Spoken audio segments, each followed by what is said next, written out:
Chapter 13. Marvellous Medicine Number 3. "Here it is," cried Mr. Killiecrankie, rushing into the kitchen. 1 carton of flea powder for dogs and 1 tin of brown shoe polish. George poured the flea powder into the giant saucepan. Then he scooped the shoe polish out of its tin and added that as well. "Stir it up, George," shouted Mr. Cranky. "Give it another boil.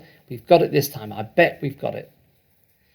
After Marvellous Medicine Number 3 had been boiled and stirred, George took a cupful of it out into the yard to try it on another chicken.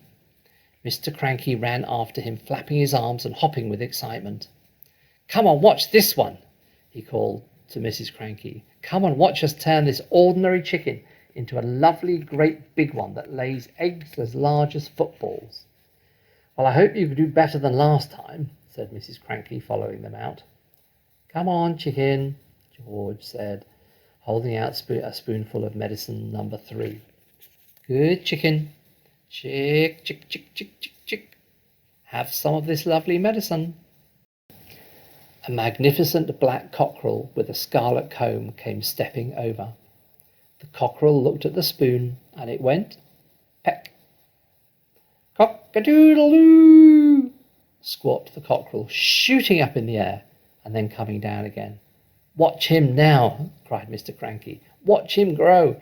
Any moment he's going to start getting bigger and bigger." Mr. Killiecranky, Mrs. Cranky, and little George stood in the yard staring at the black cockerel. The cockerel stood quite still.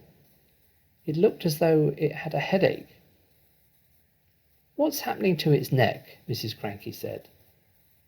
"It's getting longer," George said. "I'll say it's getting longer," Mrs. Cranky said. Mr. Cranky, for once, said nothing.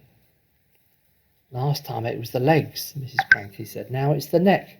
Who wants a chicken with a long neck? You can't eat a chicken's neck." It was an extraordinary sight. The cockerel's body hadn't grown at all, but the neck was now about 6 feet long. "All right, George," Mr. Cranky said. "What else have you forgotten?" "I don't know," George said. "Yes, you do," Mr. Cranky said. "Come along, boy. Think. There's probably just one vital thing missing, and you've got to remember it." "I put some engine oil from the garage," George said. "Did you have that on your list?" "Eureka!" cried Mr. Cranky. "That's the answer. How much did you put in?" "Half a pint," George said.